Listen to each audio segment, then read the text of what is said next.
Good morning, everyone. Now that we have the recording in progress, I would like to officially welcome you to this kickoff meeting of the Zero Food Loss and Waste Business Ecosystem on behalf of the ZeroW project. My name is Daniel Pavlica. Today here I am also with my colleagues Mirana Hanom and Cristiana Perez from F6S, and of course with Anna George from Inlicom, that is the project coordinator of the Zero Waste project.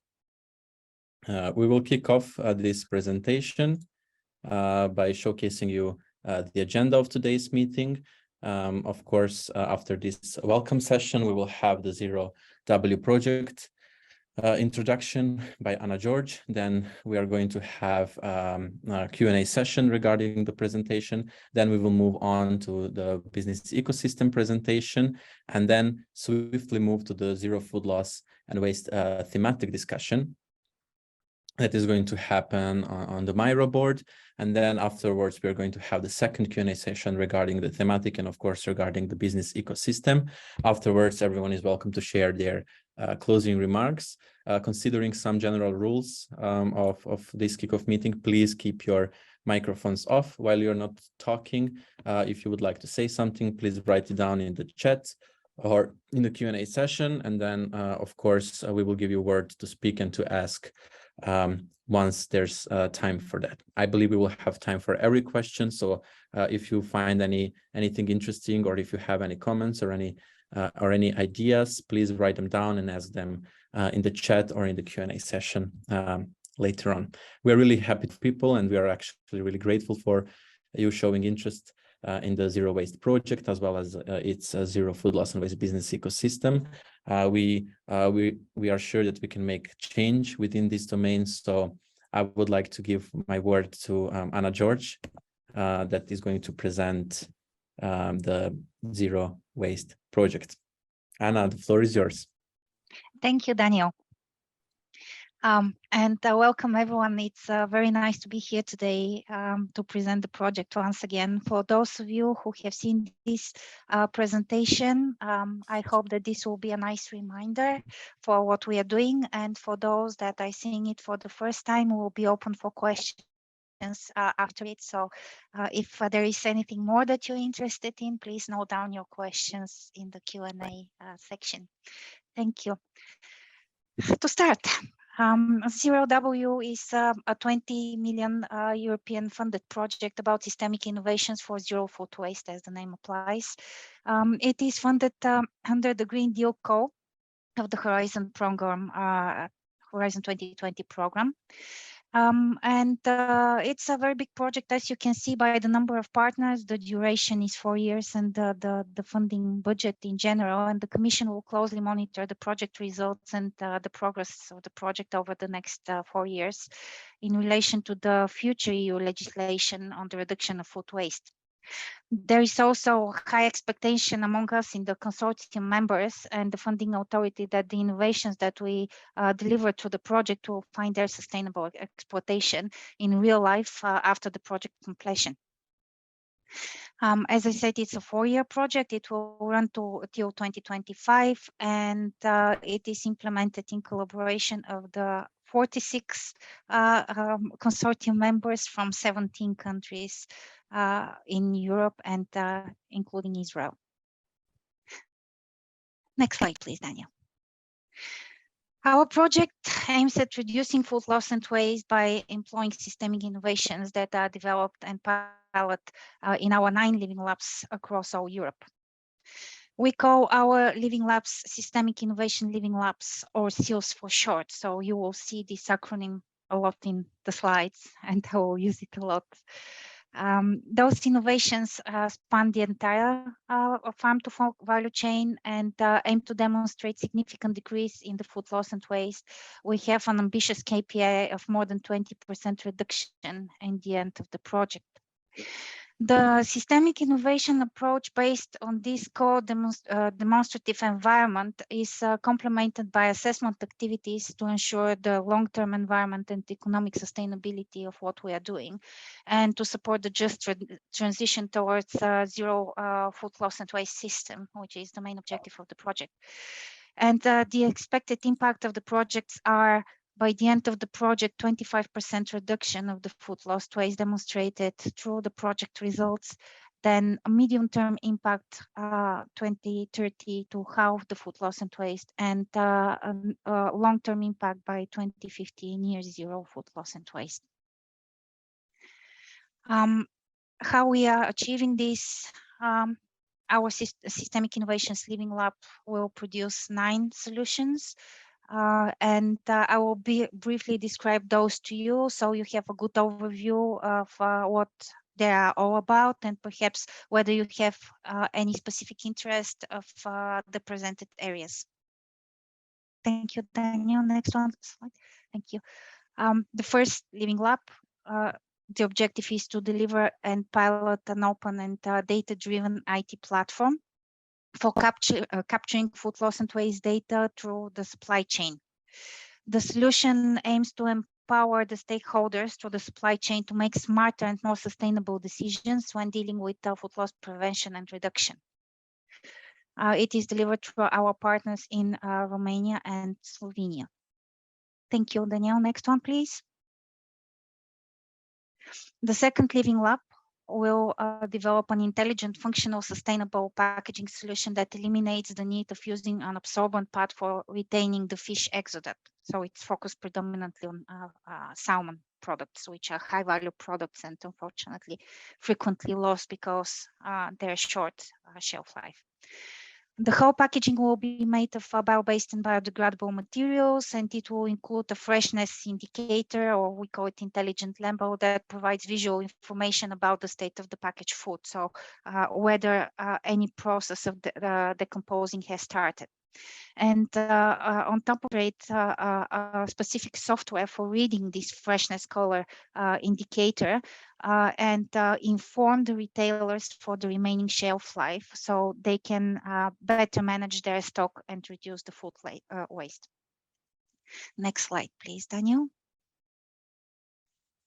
The third Living Lab is focused on is named Wasteless greenhouse solution. So it will develop a remote sensing solution to enable accurate crop monitoring, the assessment of the fruit ripeness, and estimation of the yield.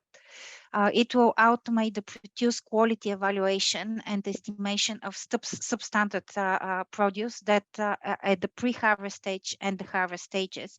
And it will also provide a data-driven optimization of combined harvest scheduling and short-term predicted downstream demand to allow the farmers to better understand what quantity of produce they will have in short term, like 2 weeks short term, so whether they can meet their demand and whether they should adjust the parameters in the greenhouse in order to either increase the yield or decrease it if they see that they will be overproducing. Next slide, please, Daniel. Our next Living Lab is very interesting. It will investigate the potential of a mobile food processing unit to optimize the valorization of agro-food products available in regions where larger volumes currently remain underutilized or used for energy generation. While there might be other opportunities for high value generation through these non-utilized agro-food produce.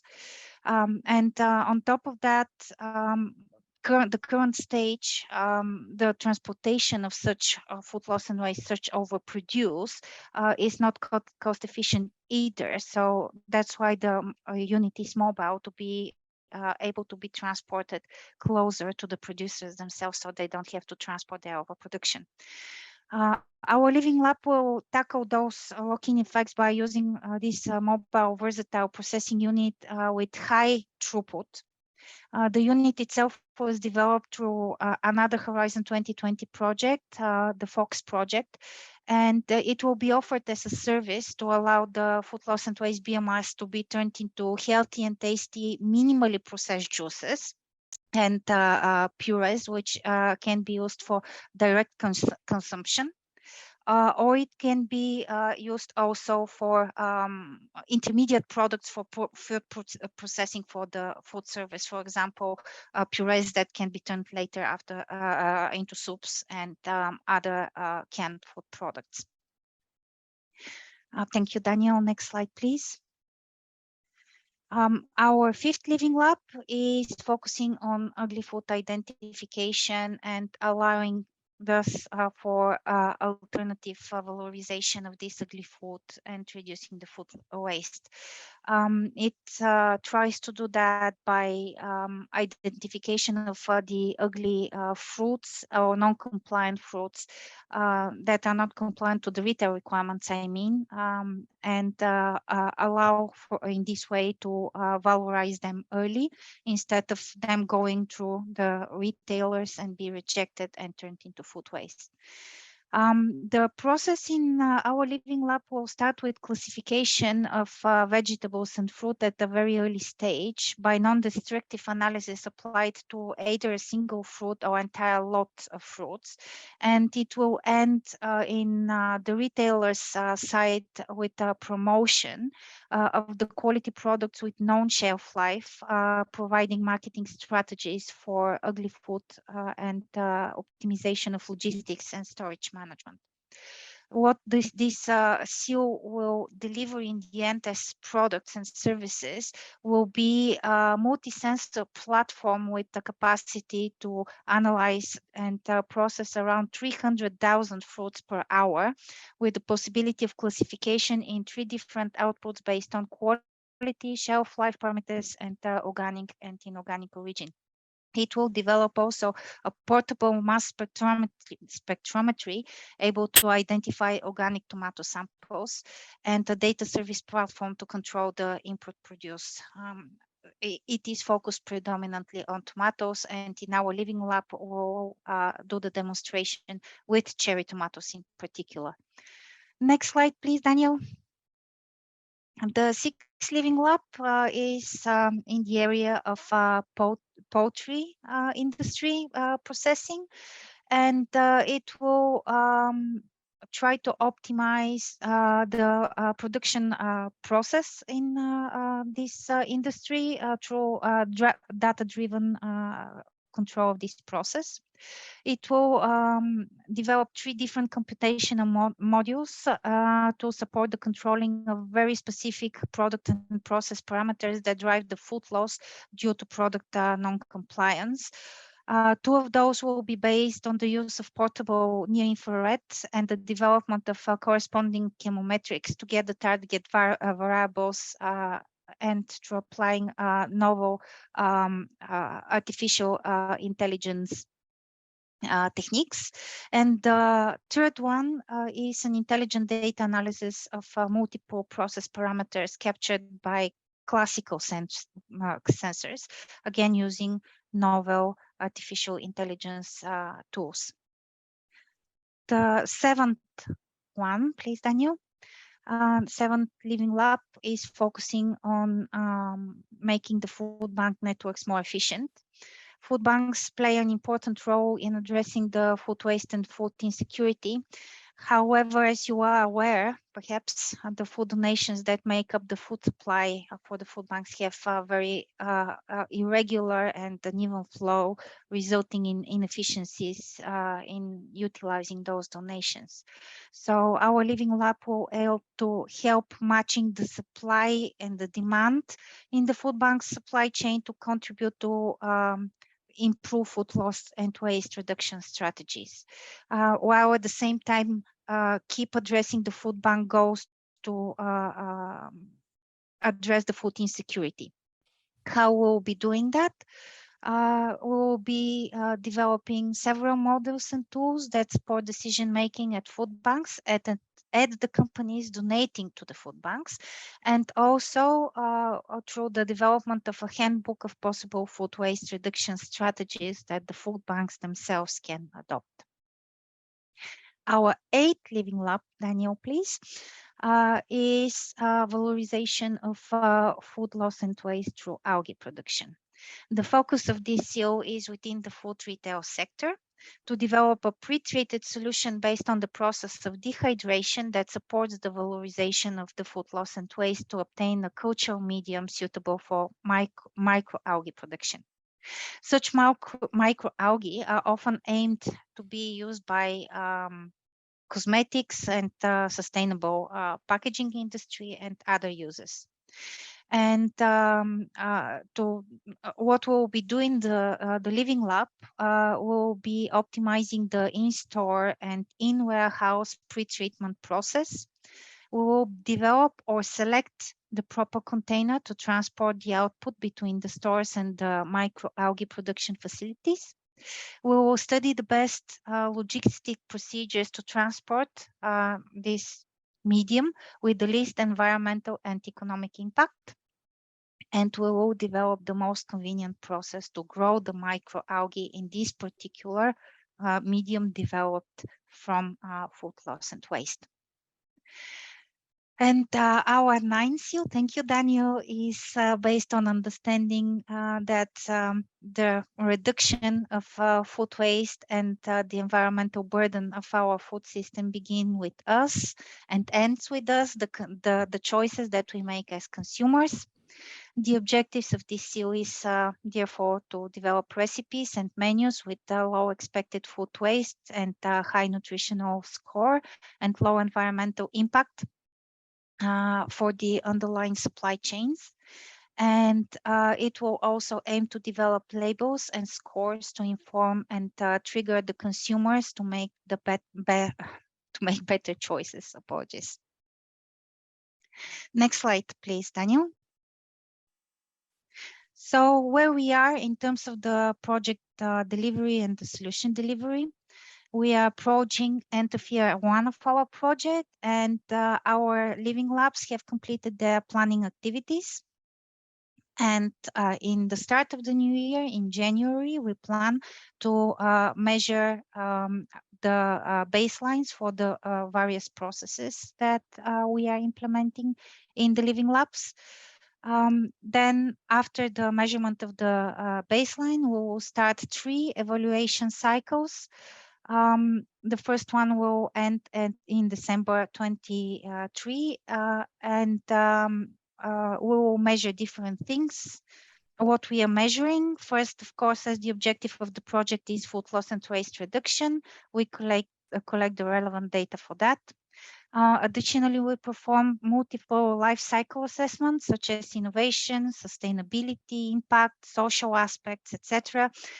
And importantly, we evaluate the cost and benefit aspects of the work of each Living Lab, which then will be used to determine the business and economic feasibility of each pilot. The second round of assessment will finish December 24, and the last one will finish October 25. And in the end of the project, we will have evaluated the technical and economic feasibility of the solutions, their applicability and their scalability. This will be accompanied by recommendations for just transitions leading after the project completion to systemic innovation scale up and pathway to near zero food loss and waste by 2050. And this is our project in a nutshell. If you have any questions, please ask. Thank you very much, Anna, for the insightful presentation. It was also a presentation of systemic innovation Living Labs on a higher level. There is absolutely a lot of partners working to make a change in this domain. I would also like to invite Aristos Halatsis to this Q&A session. He is the project's technical lead, in case someone has also a rather technical question to ask. Yep. We also have people with raised hands. Let me just see who these people are. So Anne and Rudy, please. Yes, good morning, everybody, and thank you for the invitation. The projects have already been determined. So in terms of our individual company and corporate contribution, we would need to fit into a fairly tight funnel, I would guess. So I work in the area of seaweed, macroalgae, both cultivation and process. So it's just not quite sure how I would fit in. Presumably you have work packages under the different headings. Would that be a fair assumption? Yes, of course. Anne, thank you for the question. I can see that you are very much familiar with how Horizon projects are run. Yes, we do have work packages. And your questions was how the organizations that are on this kickoff meeting will find their place to contribute to the project, but also have benefits from themselves. That's a very fair question. And our business ecosystem is actually the mechanism through which this will happen.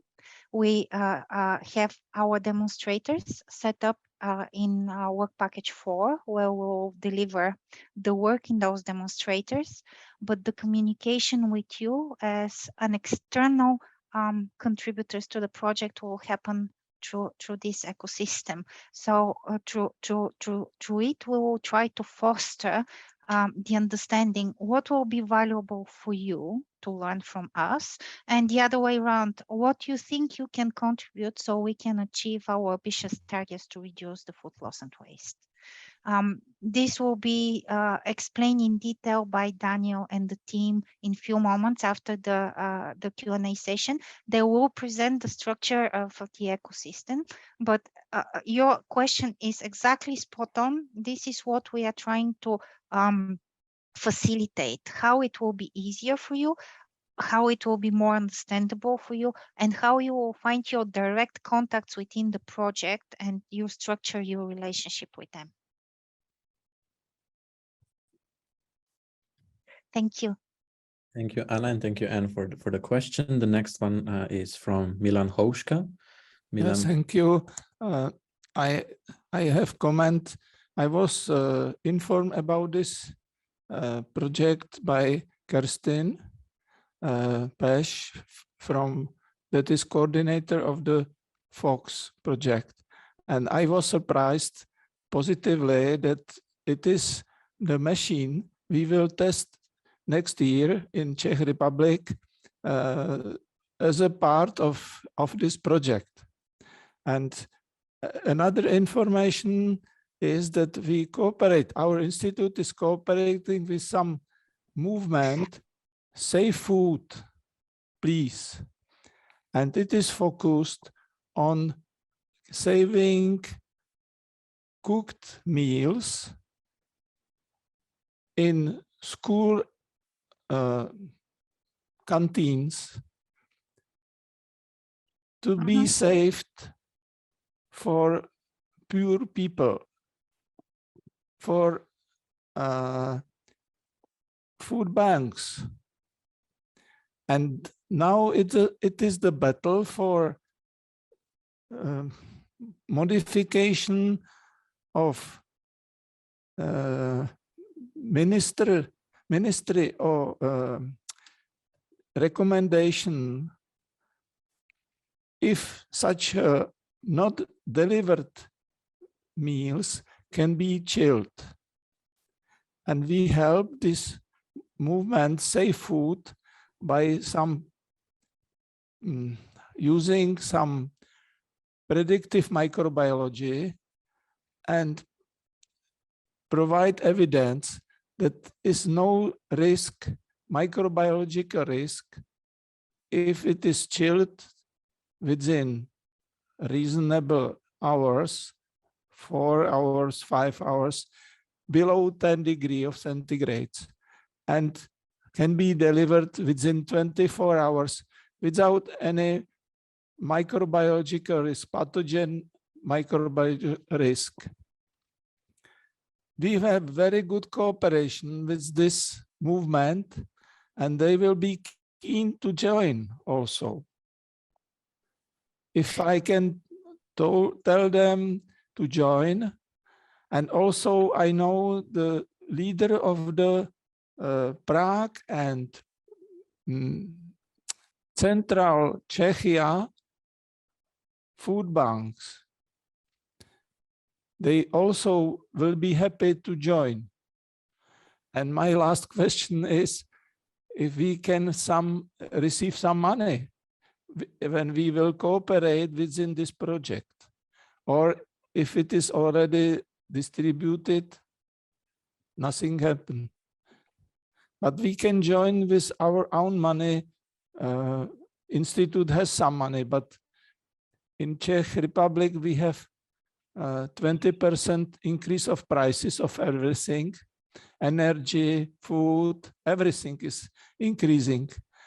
And support for our institute from Ministry of Agriculture is the same, without any increase. Therefore, we have to save costs, and we will be happy for any support for our effort. Milan, thank you very much for your presentation and for presenting the solutions.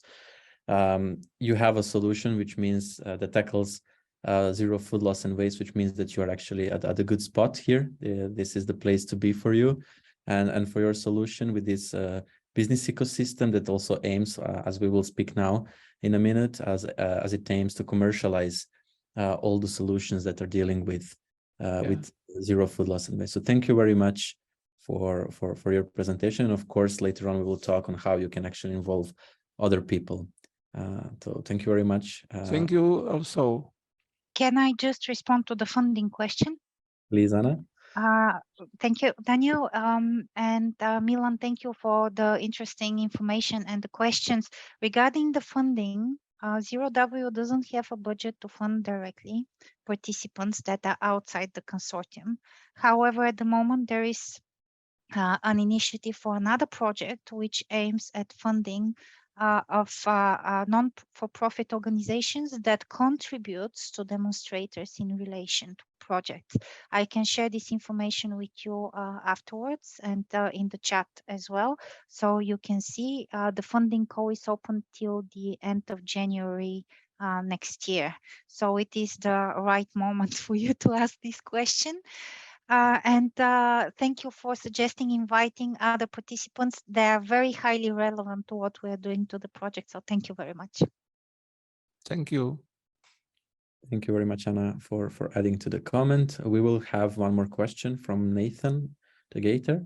So Nathan, please. Yes, thank you. So Nathan de Geiter from Belgium, from Ghent University. First of all, I think it's a very nice project, and thank you also for the invitation, because before I was actually not aware of it.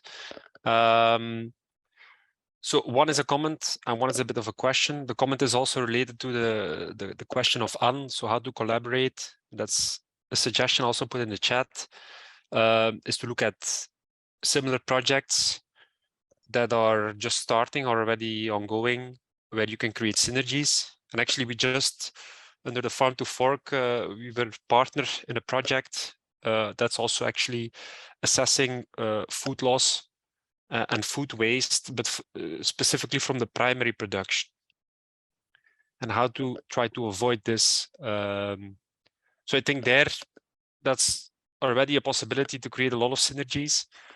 In addition, we have, and we are also starting some projects on biomass logistics,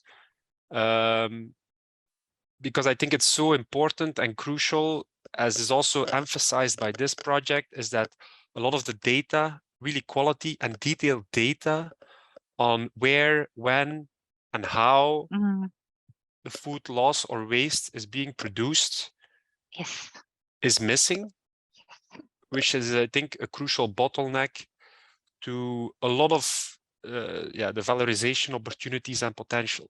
So I really see a big potential game-changing solution in finding a way to find a solution for that. Second, more question was, with respect to the living labs, I see that they're a bit all over the place, with some having really technical innovations, some more social innovations. I think both are definitely needed. What I was trying to think a bit of when you were giving the presentation is to determine what the underlying strategy was to have these different living labs. And what I linked to that, what I was a bit missing, but maybe it comes later, is how to create synergies between the living labs. Because I guess some of the social innovations might make some of the technical innovations obsolete or might enhance them. So I was missing a bit how what the interlinkage between the different living labs is and how you foresee to really make it systemic. I can see Risto's hands up. Yep. Thank you very much. And thank you very much, Nathan, for the question. This is a very interesting one. And it's actually a subject we have been going around a few times when we're preparing the proposal. So in summary, I would say we picked the specific living labs considering three aspects: complementarity, expected impact, and synergies. So first of all, we tried to have a wide coverage. We tried to look at the extent of addressing current food loss and waste system lock-in effects. We looked at being able to combine the levels of systemic innovation. And as you have said, this is the first part where synergies can be built. So we don't believe in solutions that are purely technical. We don't believe in solutions that are based only in social innovation. We don't believe in only procedural solutions. We do believe, and this is how we interpret the term systemic innovations, that you need to bring this on board together to get a better impact. The other thing that we wanted to underline when we're building the living labs is our preference for looking the higher levels of food loss and waste hierarchy. So covering areas of prevention, covering areas that food that might be wasted can be directed to actual people in need, and going further down in this scale. And just to give you a very specific example, in one of the cases that we're talking about algae production at the retail stage, we made sure to make quite explicit that, look, this case has already explored any kind of opportunities for markdowns, for providing food to NGOs, but still there is a part of food loss and waste that cannot be directed through this channel. So we're going further down to look for alternative channels. Also, when trying to bring together the living labs, we try to look at the potential for scaling up of these, and trying to look also what you mentioned about the potential synergies and interactions among them. So when looking at these, you will find that each one of the living labs is decomposed of a number of aspects. And those aspects, in many cases, are quite similar. Just to give you an example, we talked about the food banks. One of the big aspects of the food banks has to do with the supply chain organization. When we go into the case of the retail food loss and waste and the production of algae, you need a pre-processed volume of food loss and waste to be distributed in an efficient and safe way, probably in parallel to the existing logistics system. So you do have two components that are different facets of the same problem. So we're trying to bring together this kind of components as we go on with the living labs. So this is more or less how we try to bring together the different living labs within the project scope. But yeah, go on, please. No follow-up question. Linked to that, are you also looking at non-food applications? Because, and of course, to the cascading approach, this should first target to loops shortly as possible. Nonetheless, what you often see is that this is not perfectly feasible. Maybe also due to regulatory issues, where you then see, okay, then the most high value application that is still possible to really go for a zero waste approach is a non-food application. And I see it's often that projects are a bit dogmatic, where they say, no, we only look at food and feed applications and not at non-food feed applications towards energy or materials or chemicals. So I was just wondering whether you also have an eye for that, or and potentially also, again, by interlinking with other relevant projects, you might find opportunities and solutions there. So Definitely, yes. But you know, we do have also a limitation every time, all of us in the project, and this is the scope of the call. So for in sure. many cases, you do have interfaces that are quite important, but you can't explore them. Let me give you another example. What happens with the packaging? The packaging of food is a big issue that's really related to food loss and waste.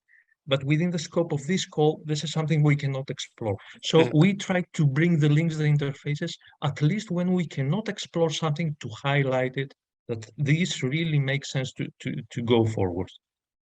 No, perfect. Thank you very much. But if I may, there are a couple of more questions that I think are quite interesting. And as I see them in the chat, I could give a very brief reply. I think Andrea had raised the question, why do you use the ugly food term? That's a quite valid question. The only reason we used it because we had to choose for an existing term that people understand. So to be honest, we had to choose between the ugly food and the substandard food. And I'm not sure which is worse, to be very honest. But sometimes, you know, picking the really negative term might give you an opportunity for dissemination and communication. For example, ugly is nutritious. Ugly should not be lost. So maybe this gives us some opportunity when we go to dissemination and try to guide people towards a different mindset, even using these kind of terms. And the second one that I would like to mention, this was another very interesting aspect that I saw being raised. I think it's from Andrea, or maybe I'm wrong. It's the issue of food security. And that's something we really had spotted from the beginning.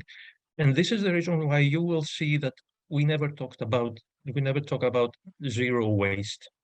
And the reason we're not doing this, not because you might say, you know, practically you'll never have a zero. You might even have 0 point something else. But the reason is that we don't believe that what we need is a zero food waste. That's why we're using the near zero. And the main reason is because there is a strong link between food that can become waste and try to turn it into food for people in need.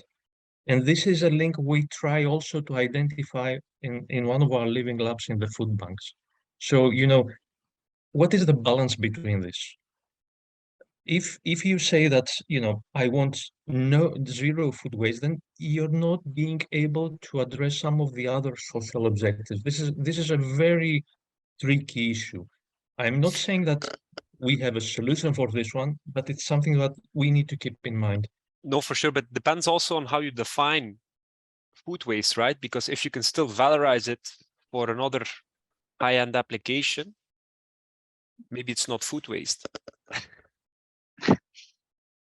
It always depends on the definition, but I would like for this one to remain at the higher levels of the hierarchy. You know, valorization usually takes you to the lower one. So for us, and I think this is the preference for everyone, when something tends to become waste, the first priority is to try to direct it to people's need rather than any kind of energy valorization or feedstock valorization. So this is a very, very tricky balance. But I think Anne would like to add something, if I understand well. No, it's just when you're referring to fruit as being ugly, it's the same definition with seaweed. Let's call it macroalgae.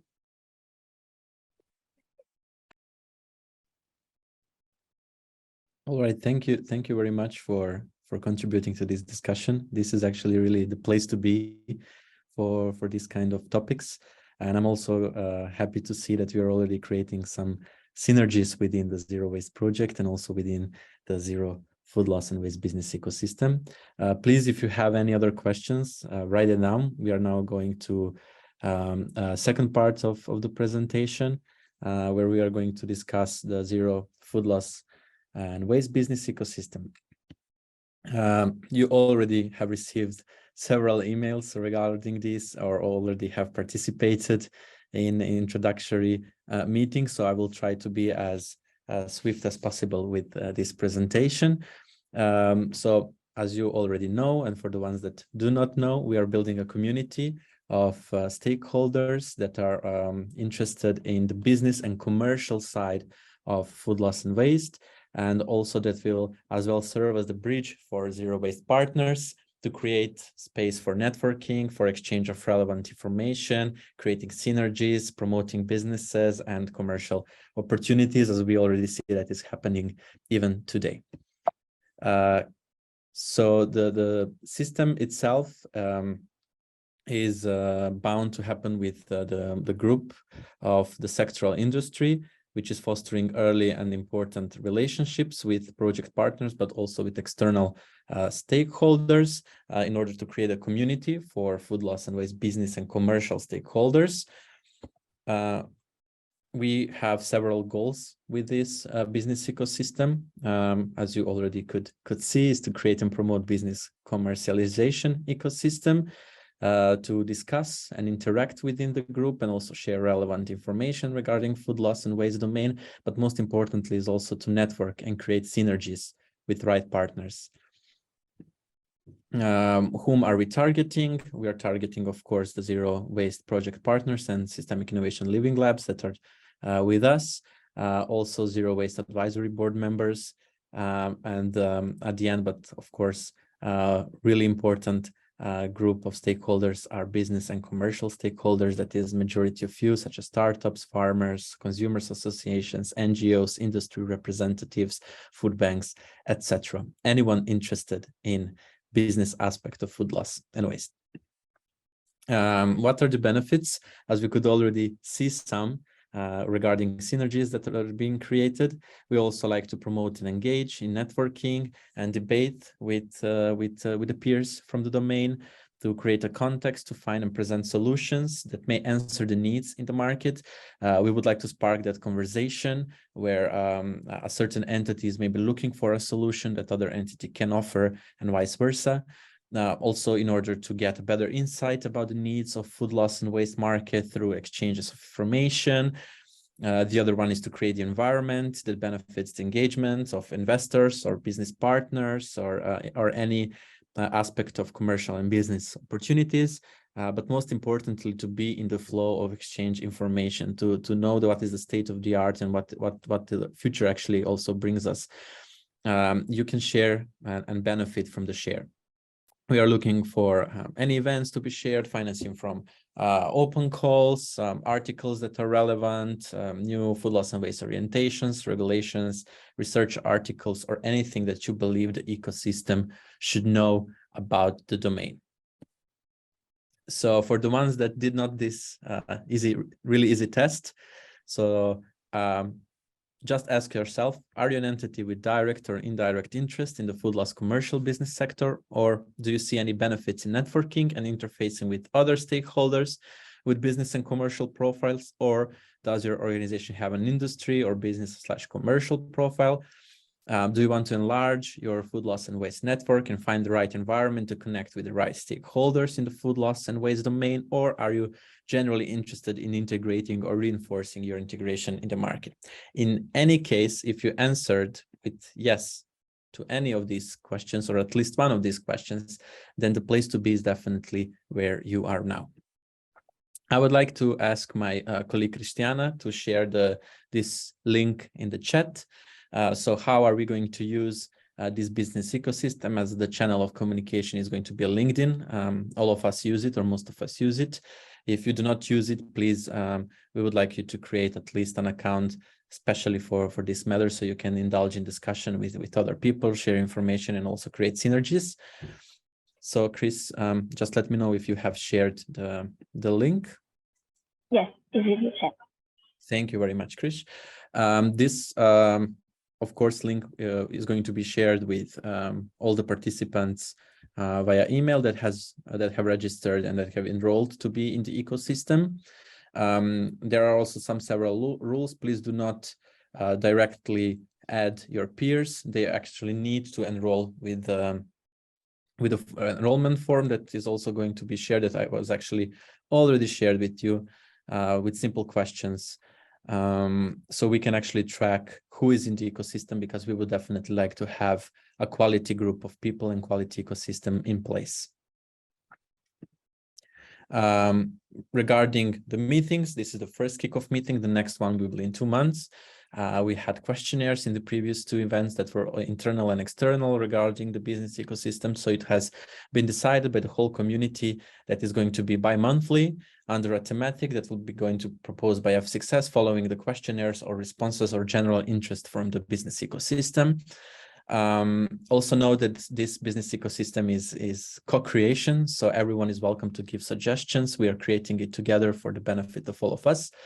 As mentioned, we are going to use the LinkedIn group to interact with each other, to share all the information, especially the ones related to the business and commercial aspects of the food loss and waste. Of course, please be kind while sharing those information, and follow the general communication rules when it comes to such groups. Regarding the time allocation, we expect you to be present up to 60 minutes bi-monthly on those meetings that we plan to organize, that we're going to discuss certain topics regarding zero food loss and waste. Later on, now after this presentation, we are going to give you a short overview of how that can actually look like. We can perform a little test.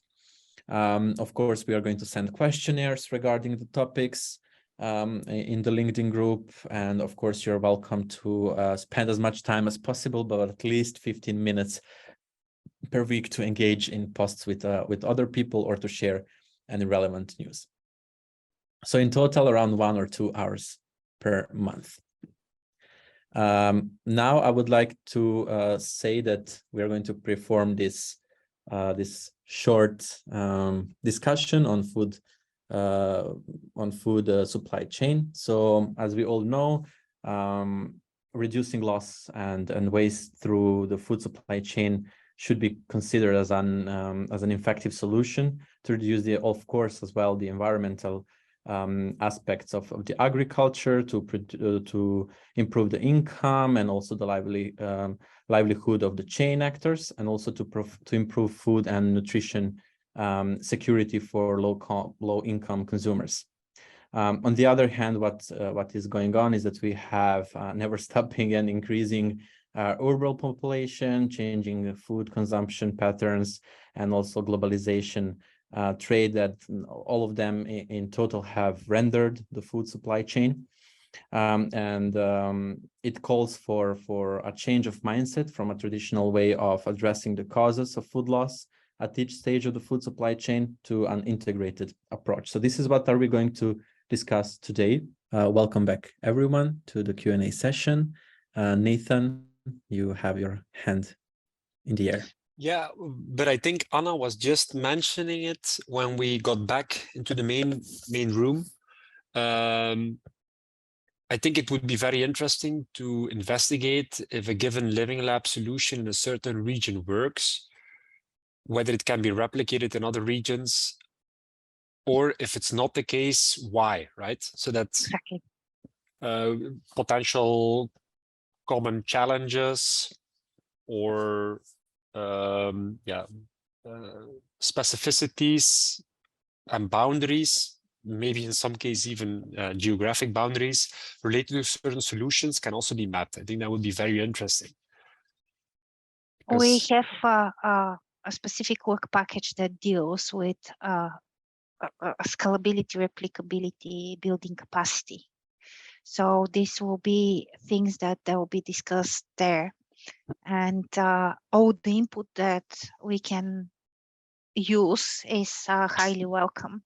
I see that you're very technically versed in the area, and I also looked in Fulu project that you shared. I'm not sure whether I pronounced the acronym right, but I find it very relevant to what we are doing. So for the rest of the project participants and the participants in the ecosystem, the Fulu project will start next year, and it will be focused primarily on figuring out how to solve the problem with the missing and data for food loss that is not quality. So how this data can be collected in a smart way and how it can be consistent in order to allow afterwards both the users of this data on a business level and on a regulatory level to make the right decisions. So it is very relevant to what we are doing in Zero. Our liaison lead is already up to it, Nathan, as you saw in the chat, so we'll get in touch with you and we'll also share with you additional information about other possibilities for synergies with other projects that will be relevant for you and we're in touch with. Yeah, and I can bring you in contact with the coordinator of Fulu. So wonderful. Lisa? If I may add to that, so indeed, Anna already mentioned there is a specific work package for that, which is work package 6, and Ilvo is in the lead for that one. So we're close by. In case you would like to have some follow-up meeting on that, I'm very happy to. In short, we have developed a systemic innovation readiness level assessment tool for these systemic innovation labs that they will use. They will now have a baseline, and then they will have 3 measurements of this. And we will use that actually to match them as well with regions. We're now starting up, so quite soon, even though we haven't got the baseline measurement yet. So we're starting up very soon because we do think we know it is important to think about scalability from the start and to make this matchmaking with regions. So you're at we can follow up later, but now I just wanted to give you a little bit of a hint of what we are doing. sounds good. Thanks. Are there any questions about the ecosystem, how it will function, or about the project and what we are doing? Please feel free to type them in the chat or raise your hand.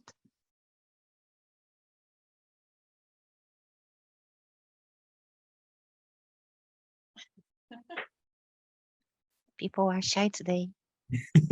Then I will add another question, if I may. Because I'm also in touch with people from my network who could not all be here today. The call sometimes came in a bit for them rather late. But what I feel is that many companies want to know exactly the details of the living labs, and they are not interested in hearing from all 9 living labs. They have 1 or 2 that are interesting to them. So how will we organize this? Will we have specific meetings on a certain topic, or will it be always for all the 9 living labs together? How do you see this evolving? Thank you very much, Lisa.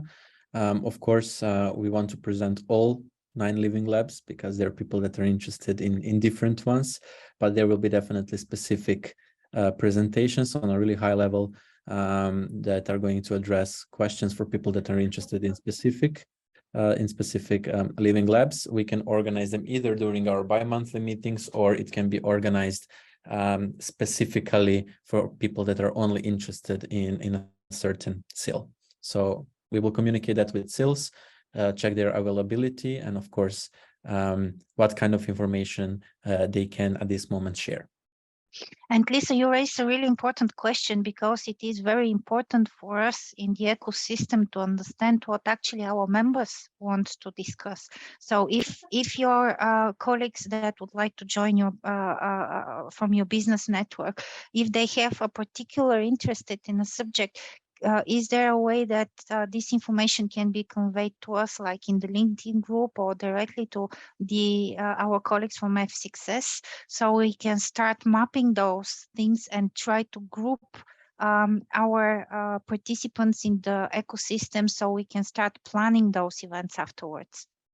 Yeah, that's exactly what I would like to suggest. But to do this in a bit of, I think also here today, it would be interesting to know from all the participants here today who are not from the project, what are exactly their interests, from which SILs do they want to know about all SILs, which SILs do they want to find out more about, what questions do they have, and so that we can facilitate this matchmaking indeed and be as much on target as possible, to be as much efficient with people's time, I would say. Yeah.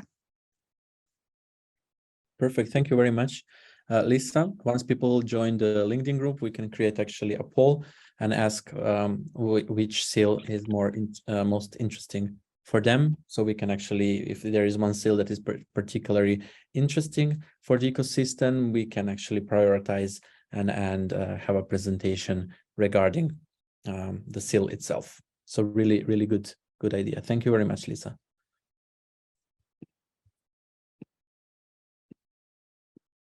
I unfortunately cannot open chat since.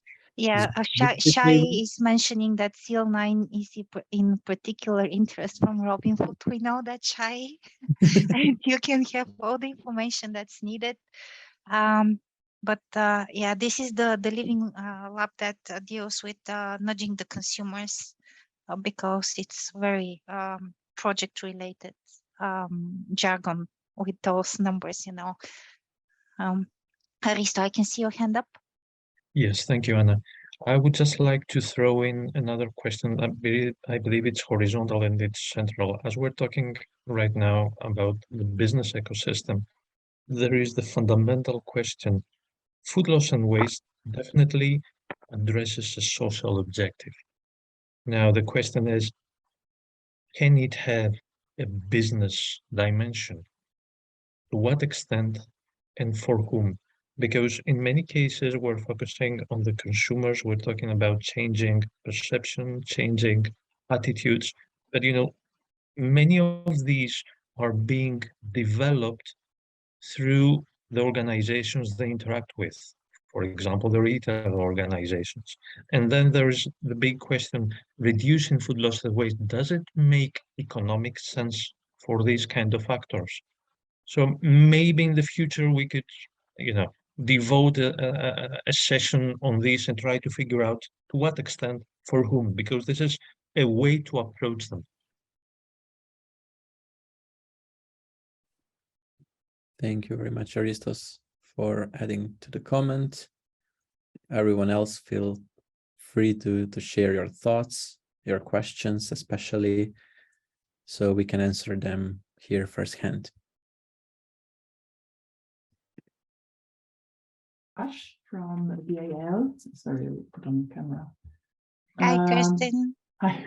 No, I just want to confirm and underline what Aristos just said. I found it also very interesting to better understand if there's could be an economic value in this regard.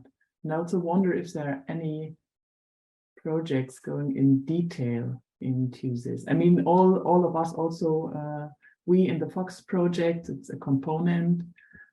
We developed this container for the processing, the mobile container. But of course, the focus is on the technical part. And yeah, it's still a prototype. It's difficult to understand the full economic dimension of it. Would be a very good topic, yes.